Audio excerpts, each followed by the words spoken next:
Marcus Thompson was born in a small, quiet town in Georgia. The town wasn't famous for anything special. It had dusty roads, old brick houses, and not much else to offer. But Marcus, he stood out from the very beginning. Even as a child, he had this spark inside him, something that made people notice. While other kids were busy playing video games or running around barefoot on summer afternoons, Marcus always seemed to be thinking about what came next. His family wasn't rich by any means. His father worked long hours at a local factory, and his mother cleaned offices late into the night just so they could make ends meet. They didn't have fancy cars or big-screen TVs, but one thing they gave Marcus was encouragement. Every time he came up with an idea, no matter how wild it sounded, they told him, "Go ahead, son. Try it." And try it he did. When Marcus turned 10, he started selling lemonade outside their house during hot weekends. It wasn't just your average lemonade stand, though. He made signs by hand, colorful ones with bold letters that read, "Best lemonade in town." He even added slices of real lemons to each cup, which impressed neighbors who stopped by. Soon, word spread, and folks from all over the neighborhood lined up to buy his refreshing drinks. At the end of the day, Marcus would count his earnings, carefully, feeling proud of every penny he earned. But Marcus didn't stop there. By the time he reached middle school, he'd moved on to fixing bicycles. Kids in the area often brought their broken bikes to him because he charged less than anyone else and always got the job done right. Sometimes, if someone couldn't afford to pay, Marcus would fix it anyway, telling them, "You can owe me later." That kindness earned him respect among the townsfolk, and before long everyone knew who Marcus was, the boy with the big heart and the bigger dreams. As he grew older, Marcus realized that staying in his little hometown wouldn't get him where he wanted to go. He dreamed of more, of skyscrapers, boardrooms, and opportunities he'd only seen in movies. So when high school rolled around, he threw himself into studying harder than ever. He stayed up late reading books about business, leaders, entrepreneurs, and innovators. He learned about people like Madam C.J. Walker, who built her own empire despite countless obstacles, and Andrew Carnegie, whose steel company changed the world. These stories inspired him to believe that maybe, just maybe, he could do something great too. The problem was money, or rather the lack of it. College tuition costs were sky high, and Marcus knew his parents couldn't afford to send him. For a while, he worried he'd never escape the cycle of working paycheck to paycheck. But then, something amazing happened. Scholarships. Marcus applied to every scholarship program he could find, writing essays, gathering recommendation letters, and practicing for interviews until his answers were perfect. Against all odds, he won enough funding to attend a prestigious university in Atlanta. College life was tough at first. Marcus felt out of place surrounded by students who wore designer clothes and drove expensive cars. Some of them laughed behind his back, calling him the kid from nowhere. But Marcus didn't let it bother him. Instead, he focused on his studies, working part-time jobs to cover expenses while earning top grades in his classes. During his sophomore year, he joined a student entrepreneurship club where he met others who shared his passion for creating new things. Together, they brainstormed ideas, pitched projects, and competed in business competitions. One of their inventions, a mobile app designed to help farmers track crop growth, won first prize at a regional contest. Suddenly, Marcus wasn't just surviving, he was thriving. After graduation, Marcus wasted no time jumping into the business world. He started small, launching a tech startup aimed at helping local businesses digitize their operations. It wasn't easy. There were days when everything seemed to go wrong, when investors said no, or clients backed out last minute. But Marcus refused to give up. Slowly but surely, his company gained traction, attracting attention from bigger players in the industry. Within 5 years, he sold the startup for millions, using the profits to fund his next venture, real estate development. Real estate proved to be another winning bet for Marcus. He bought rundown buildings, renovated them, and turned them into thriving hubs for local communities. People began to take notice not just of his success but also of his commitment to giving back. Whether it was donating profits to schools or mentoring young entrepreneurs, Marcus never forgot where he came from. He believed deeply in lifting others up, knowing firsthand how hard it was to climb without help. And then came Skylink Aviation. When Marcus first announced his plans to enter the airline industry, many thought he was crazy. After all, aviation was notoriously competitive, dominated by giants with decades of experience. But Marcus saw an opportunity to shake things up. He envisioned an airline that prioritized customer service, affordability, and innovation. With careful planning and relentless determination, he launched Skylink, quickly earning a reputation for excellence. Passengers loved flying with Skylink because it felt different. It felt personal. Despite his meteoric rise, Marcus remained humble. He still drove the same car he'd owned since college, ate at diners instead of fancy restaurants, and preferred jeans over suits whenever possible. To him, success wasn't about showing off. It was about making a difference. And yet, even someone as accomplished as Marcus couldn't predict what awaited him on a seemingly ordinary flight, one that would remind him of the challenges faced by those who look like him, even in a world he helped shape. On a crisp Monday morning, Marcus woke up earlier than usual. He glanced at his calendar and saw the reminder, a business trip to Los Angeles. This wasn't just any meeting. It was a chance to pitch Skylink's expansion plans to some of the most influential investors in the country. If successful, the deal could open doors to international routes, solidifying Skylink's position as a global leader in aviation. Marcus took a deep breath, savoring the calm before the storm. He packed lightly, tossing a few essentials into his carry-on bag, a notebook, a pen, and his trusty tablet loaded with presentations and financial reports. Before leaving home, he paused in front of the mirror, adjusting his leather jacket and smoothing down his jeans. He smiled at his reflection, amused by how casual he looked compared to the polished executives he'd soon meet. But that was Marcus. He didn't need tailored suits or shiny watches to command respect. His presence alone spoke volumes. Arriving at the airport, Marcus blended seamlessly into the crowd. No one gave him a second glance as he walked through security, his boarding pass tucked safely in his pocket. As he approached the gate, he couldn't help but feel excited. Traveling always sparked a sense of adventure in him, a reminder of how far he'd come from those early days selling lemonade on the corner. At the counter, Marcus handed over his ID and waited patiently while the agent scanned his information. Everything seemed normal, at least at first. The agent greeted him with a polite smile, typing away on her computer. Then her expression shifted slightly. Her fingers hovered over the keyboard as she squinted at the screen. Something about Marcus's reservation appeared to concern her. "I'm sorry, sir," she said finally, her tone hesitant. "It seems there's been an error with your booking. Your seat upgrade to first class cannot be processed due to technical issues." Marcus frowned, caught off guard. "Are you sure?" he asked, leaning closer to peer at the monitor himself. "I booked this ticket weeks ago under my account." The agent nodded apologetically, avoiding eye contact. "Unfortunately, yes, we're unable to accommodate the upgrade at this time. However, we can reassign you to economy class if that works for you." For a moment, Marcus considered pressing further. He could have pulled rank, explained that he owned the airline, and demanded answers. But something stopped him. Maybe it was curiosity, or perhaps it was the desire to see how the situation would play out. Whatever the reason, he simply nodded and accepted the change. "Economy is fine," he said evenly, masking his confusion behind a polite smile. As he stepped away from the counter, Marcus couldn't shake the feeling that something wasn't quite right. The agent's behavior had been odd, too quick to dismiss his concerns, almost eager to move him along. Still, he pushed the thought aside, reminding himself that mistakes happen.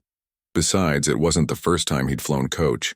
In fact, he often chose economy seats deliberately, believing it kept him grounded and connected to the everyday traveler.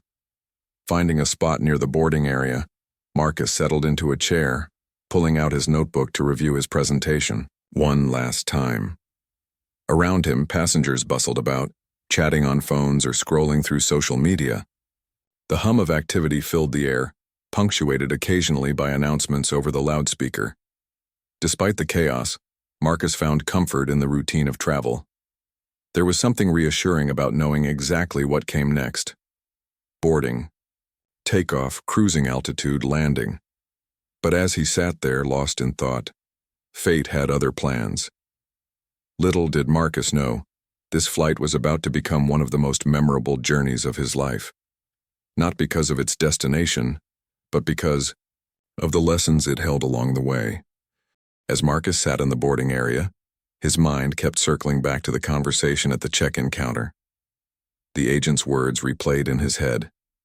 Your seat upgrade cannot be processed due to technical issues. It didn't sit right with him. For one, Marcus knew how meticulous Skylink's booking system was. He'd personally overseen its development years ago. Technical glitches were rare, almost unheard of. And yet, here he was, bumped from first class despite having reserved the seat well in advance. He glanced around the crowded terminal, taking in the faces of fellow passengers. Some were dressed in sharp suits, clearly headed for premium cabins. Others wore casual clothes like him, likely bound for economy. A young family nearby caught his attention, a father juggling a squirming toddler while trying to keep track of their luggage. They looked exhausted but happy, ready to start whatever adventure lay ahead. Watching them reminded Marcus why he loved aviation so much. It brought people together, connecting lives across miles and cultures. Still, the nagging feeling wouldn't go away. Something about the agent's tone had felt off. Too rehearsed, too dismissive. Was it possible she hadn't believed him when he said he booked the ticket under his account? Or worse, had she judged him based on appearances? Marcus shook his head, dismissing the thought. He prided himself on giving everyone the benefit of the doubt. Maybe it really was just a simple mistake, nothing more. Just then, an announcement came over the loudspeaker. Attention passengers, we are now beginning. Boarding for Flight 247 to Los Angeles. First-class passengers may proceed to the gate. Marcus watched as the suited travelers gathered their belongings and lined up, some chatting animatedly, others scrolling through their phones. He stayed seated, waiting for the call for economy class. As he waited, he noticed two airline employees, standing near the gate, deep in conversation. Their body language suggested they weren't discussing routine matters. They seemed tense, whispering urgently to each other. Curiosity got the better of Marcus, and he leaned slightly forward, straining, to hear their voices over the din of the terminal. At first, their words were muffled, but then one of them raised her voice enough for him to catch snippets of what they were saying. I flagged that reservation earlier, one woman said, glancing around as if making sure no one overheard. Didn't look like a typical first-class passenger. The other employee nodded knowingly. Yeah, I saw the name. Thought it was weird, too. Figured we'd bump him before anyone noticed. Marcus froze, his heart pounding in his chest. His stomach churned as the full weight of their words sank. And they weren't talking about a random customer, they were talking about him. The pieces clicked into place. The agent's hesitation, the vague excuse about technical issues, the rushed downgrade to economy.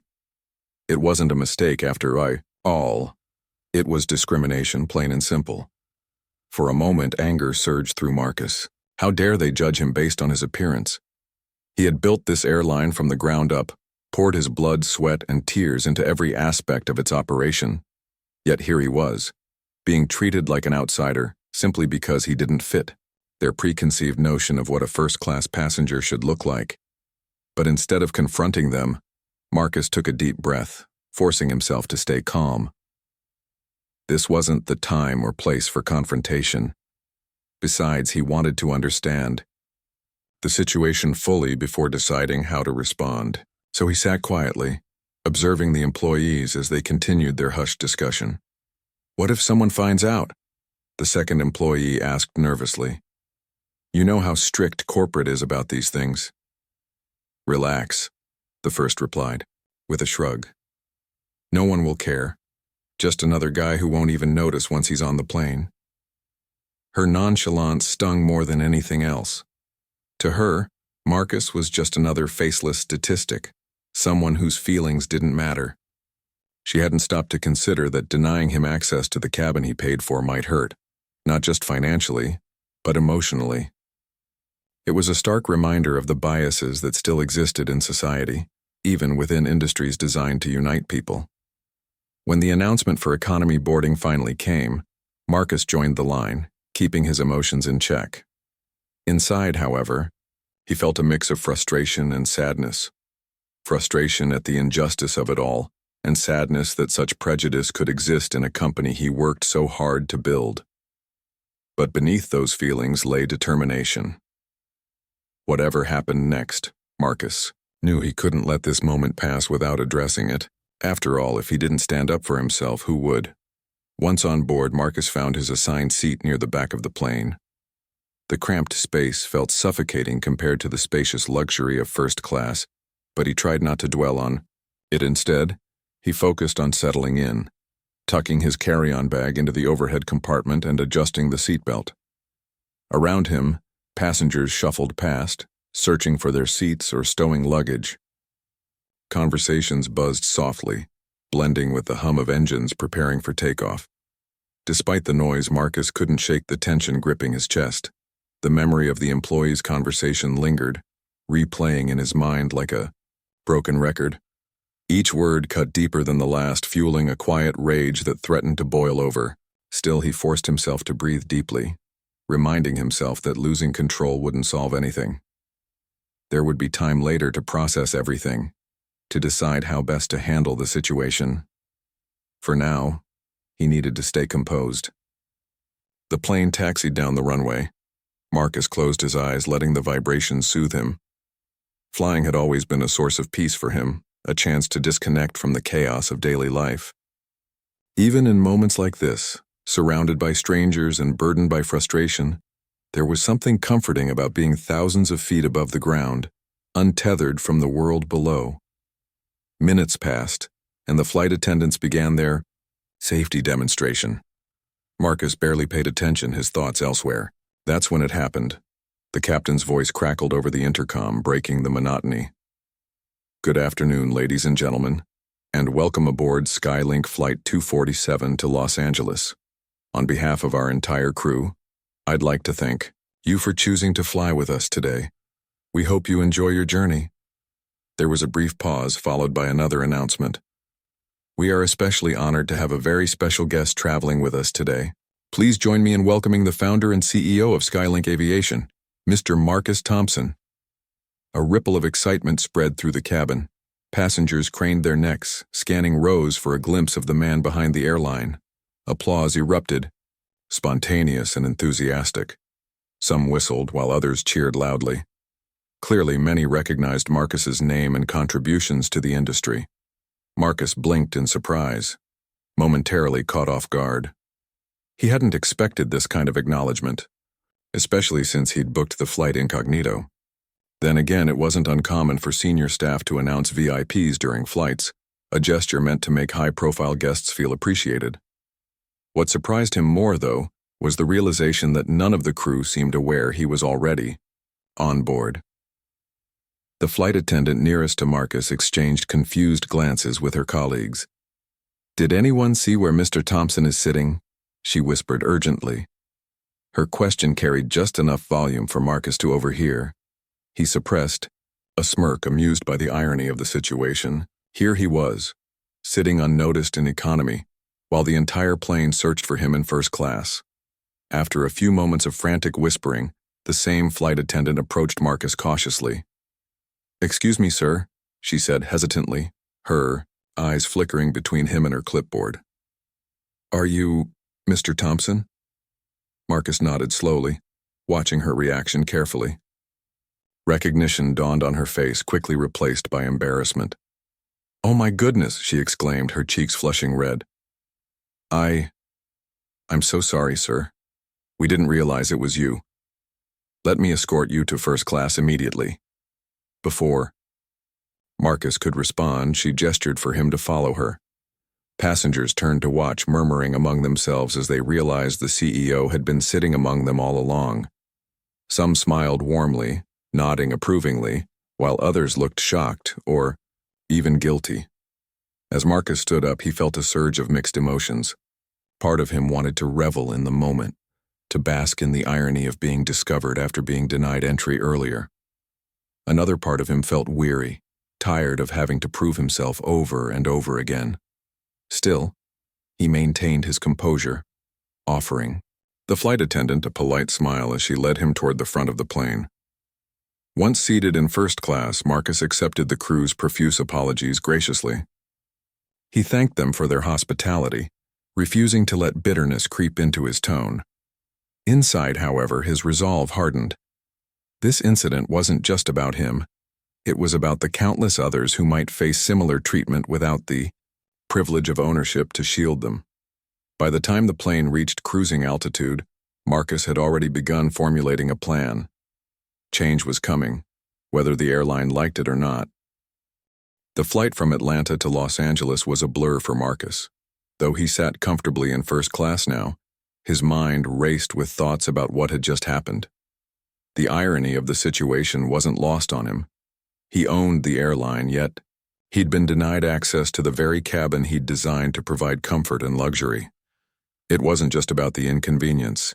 It was about the underlying bias that had led to this moment. He couldn't help but wonder how many other passengers had faced similar treatment without anyone noticing.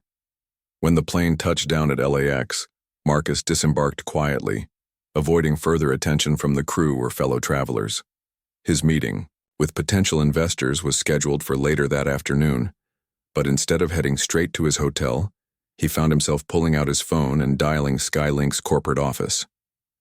"Get me the head of customer service," he instructed, curtly when his assistant answered. His tone left no room for questions.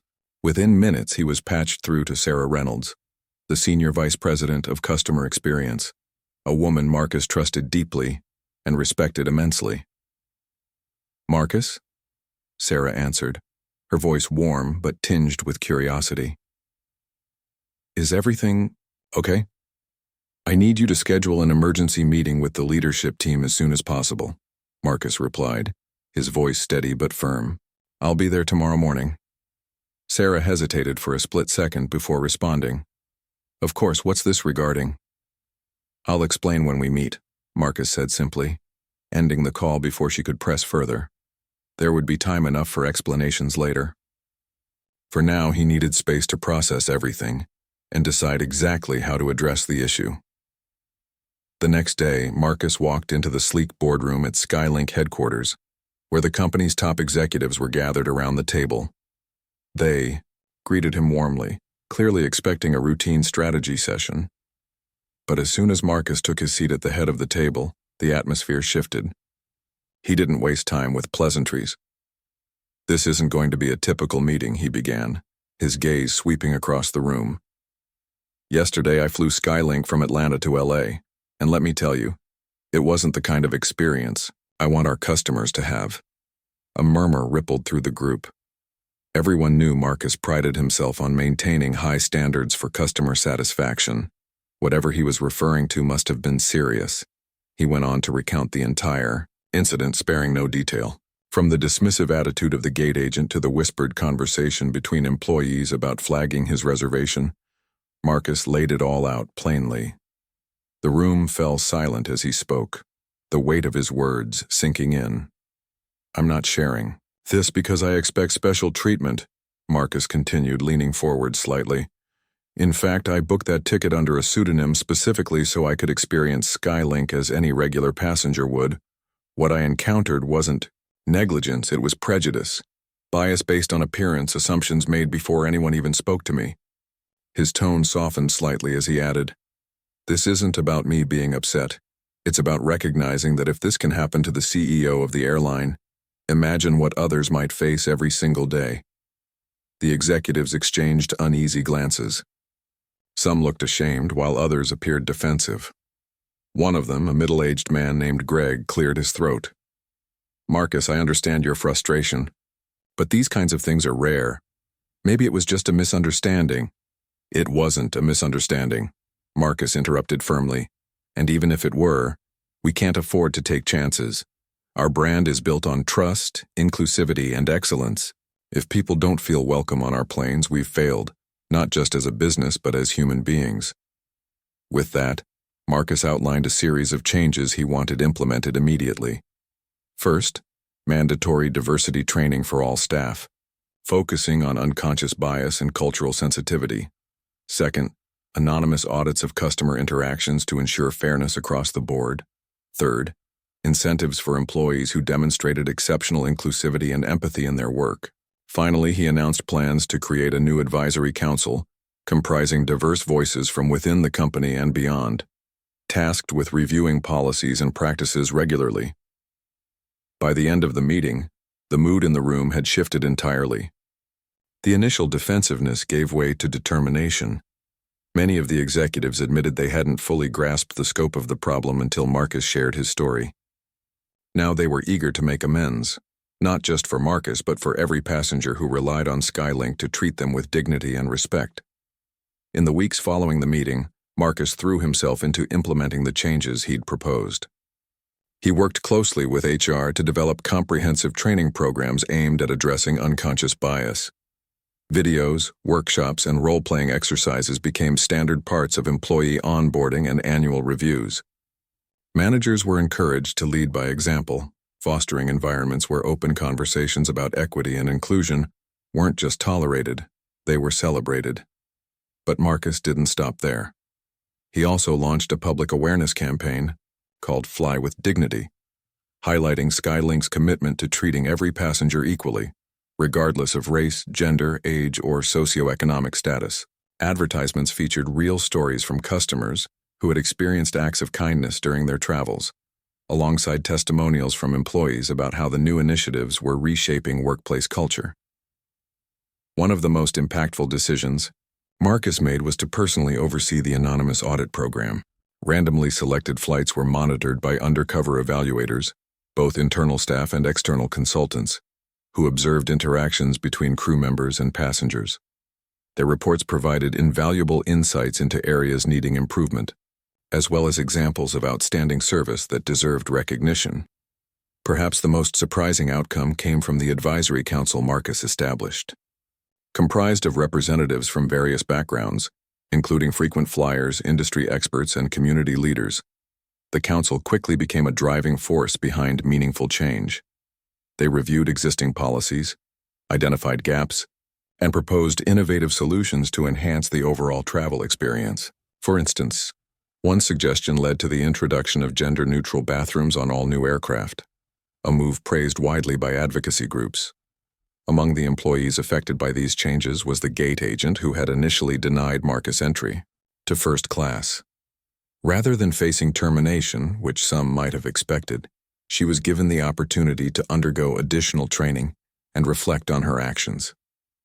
To everyone's surprise, she emerged from the process transformed. She became one of the airline's strongest advocates for inclusivity, often sharing her own story during training sessions to emphasize the importance of treating every customer with respect. Skylink's efforts didn't go unnoticed. News outlets picked up the story, praising Marcus for turning a personal setback into a catalyst for positive change. Social media buzzed with support, as passengers recounted their own experiences flying with Skylink and expressed gratitude for the steps being taken to improve. Competitors began taking notice too, with several airlines reaching out to learn more about the initiatives Marcus had spearheaded. For Marcus, the journey wasn't easy. There were moments of doubt, times when resistance from within the company threatened to derail progress. But each challenge only strengthened his resolve. He reminded himself daily why he started Skylink in the first place: to connect people, to inspire hope, and to prove that success doesn't have to come at the expense of humanity. Looking back, Marcus realized the incident on Flight 247 had been a turning point, not just for him but for the entire aviation industry. It forced uncomfortable conversations, exposed hidden biases, and ultimately paved the way for lasting transformation. As he stood on the tarmac one evening, watching a Skylink plane ascend into the sky, he felt a deep sense of pride. This wasn't just an airline anymore. It was a movement, and Marcus Thompson was determined to see it soar higher than ever before. Months turned into years, and Marcus Thompson's decision to confront the biases within his own airline sparked a ripple effect that reached far beyond Skylink Aviation. The changes he implemented didn't just transform the company, they reshaped the way people thought about air travel. Passengers began to notice subtle but meaningful differences. Flight attendants greeted everyone with genuine warmth, gate agents went out of their way to assist travelers, and crews handled conflicts with empathy rather than frustration. Slowly, but surely, flying with Skylink became synonymous with respect, dignity, and fairness. Marcus himself remained deeply involved in these efforts. Despite his busy schedule, overseeing new routes, meeting with investors, and attending industry conferences, he made it a point to stay connected to the heart of the operation. He frequently took flights incognito, sitting in economy class, or chatting casually with employees and passengers alike. These unannounced trips allowed him to see firsthand how the changes were being received and where improvements could still be made. One such trip took him to New York City on a chilly autumn morning. As he boarded the plane, he struck up a conversation with a young woman seated next to him. She introduced herself as Tanya, a college student returning home after visiting family. When Marcus asked her about her experience flying with Skylink, her face lit up. "I've never felt more comfortable on a plane," Tanya said earnestly. "Last month I was traveling alone for the first time and I was so nervous. But the staff treated me like I mattered, like I wasn't just another ticket number." Her words filled Marcus with pride. Stories like Tanya's reminded him why he'd fought so hard to create change. It wasn't just about policies or training programs. It was about making people feel seen and valued. Word of Skylink's progressive approach spread rapidly throughout the aviation industry. Competitors scrambled to keep up, introducing their own diversity initiatives and customer service reforms. Some even reached out directly to Marcus asking for advice or collaboration. Rather than viewing them as rivals, Marcus welcomed the opportunity to share what he'd learned. "The goal isn't to dominate," he often said during interviews. "It's to elevate the entire industry. If we can inspire others to do better, then we've truly succeeded." His openness earned him widespread admiration, both inside and outside the business world. Magazines hailed him as a visionary leader, while social media users praised him as a role model for corporate accountability. Yet despite the accolades, Marcus stayed grounded. He continued to live modestly, driving the same car, eating at local diners, and mentoring aspiring entrepreneurs through community programs. To him, success wasn't measured by wealth or fame, it was measured by impact. As Skylink grew, so did its influence. The airline partnered with nonprofit organizations to support underserved communities, offering discounted tickets to students, veterans, and families in need. They also launched an internship program aimed at providing opportunities for underrepresented groups in aviation. Many of these interns went on to secure full-time positions, bringing fresh perspectives and ideas to the company. Perhaps the most touching moment came when Marcus received a letter from the gate agent who had once denied him entry to first class. In the note, she thanked him for giving her a second chance and shared how much she'd grown personally and professionally since that day. "You taught me that mistakes don't define us," she wrote. "What matters is what we do afterward. Because of you, I'm not just a better employee, I'm a better person." Tears welled in Marcus's eyes as he read the letter. It was moments like this that reminded him why he'd chosen to lead with compassion instead of anger. By extending grace to others, he'd created space for growth, not just for individuals but for the entire organization. By the time Skylink celebrated its 10th anniversary, the airline had become a global powerhouse, renowned not only for its efficiency and innovation, but also for its unwavering commitment to inclusivity. At the anniversary gala, Marcus delivered a speech that resonated deeply with everyone in attendance. "When I started Skylink, my dream was simple: to build an airline that brought people together," he began, his voice steady yet filled with emotion. "But along the way I realized something important. True connection doesn't happen because of planes or routes or technology. It happens because of people. The way we treat each other, the kindness we show, the barriers we break down. Paused, scanning the room before continuing. We're not perfect and will never claim to be. But we strive every single day to do better. For our passengers, for our employees, and for the world. And if we can inspire others to join us in that mission, then we've done something truly worthwhile. The audience erupted into applause, many rising to their feet. For Marcus, standing there surrounded by colleagues, friends, and supporters, it was a moment of profound fulfillment. He hadn't set out to change the world, but in his own quiet way he had. Years later, long after Marcus retired from running Skylink, his legacy endured. Travelers continued to praise the airline's culture of inclusivity, and countless employees credited their careers to the opportunities Marcus had created.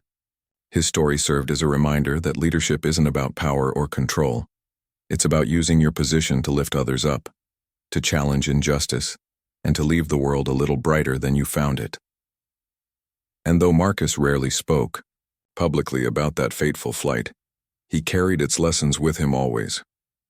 It had taught him that adversity, when met with courage and integrity, could become a catalyst for change.